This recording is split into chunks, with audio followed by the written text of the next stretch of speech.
Okay, we're going to do number 31 from section 2.1 in Openstax Precalculus. For the following exercises, given each set of information, find a linear equation satisfying the conditions if possible. So here they are giving us 2 points, that f of 1 is equal to 4 and f of 5 is equal to 1. What I could do is plot those points. That could work. Plot the points. See what I get from there? Let's see. Try to label this. Here's y and here's x. So at negative 1, I have 4. And at 5, I have 1. I was silently counting those numbers out, but let's see if that's... I should probably double check to see those are correct. All right, so let's see, 1, 2, 3, 4, 5. So this is apparently over to the right by 5, up by 1. This is what I mean when I'm saying what we mean when we say f of 5 equals 1. When x is 5, y equals 1. The other point over here is to the left by 1. That's negative 1, up by 4. So that's negative 1, 4. And that's what we mean when we say that f of negative 1 is equal to 4. Now, what I need to find the equation of a line is I need to find slope. All right, so how am I going to find slope? Well, I'm going to use our formula that m is equal to rise over run, which means that I'm going to take the difference in the y values. And so I take the difference, let's just do 4 minus 1. The ordering doesn't matter as long as I'm consistent with the y ordering and the x ordering. So I have 4 minus 1, and then I have negative 1 minus 5.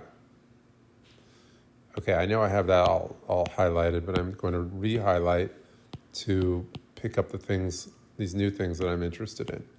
See, I have the 4 and the 1. Got those?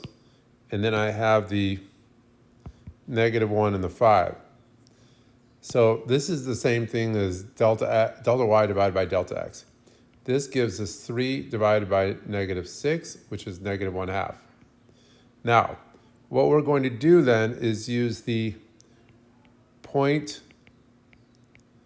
slope formula for a line. All right, so this is going to give us y minus y1 equals m parentheses x minus x1. Now, we have m. But what are we going to do for our point, our point? So I have m is negative 1/2. What shall our point be? Well, we have two choices, and because we have 2 points, so either one you want. I'm trying to think, is there one that will avoid using fractions, but I don't think, especially for x. I think both of them will have fractions when I end up working this out. So, okay, I am going to say then, let's just say that x1 is equal to negative 1, and y1 is equal to 4. Let's do it like that. So I get y minus 4, and then all this equals negative 1/2 x minus negative 1. That could cause trouble. We have a negative minus a negative. We have to be a little bit careful on that. So we have y minus 4 equals negative 1/2 x. I have a negative and negative makes a positive. Multiply by another negative makes another negative. What happened there? I'm multiplying negative 1/2. Oh my. Okay, hold on. I was just going to say the same thing twice, but this ends up being 1.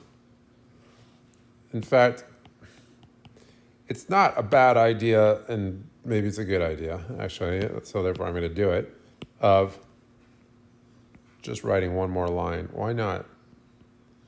Why not show more work? Okay, so I'm to distribute negative 1/2 x times 1. All right.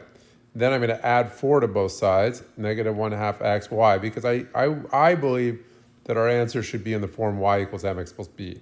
I think that's the form we're looking for.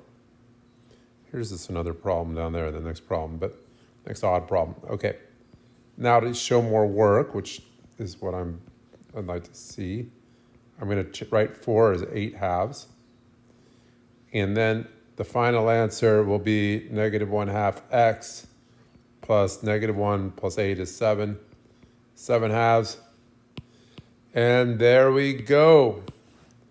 We are ready to go there. And, well, is that really true? You can check.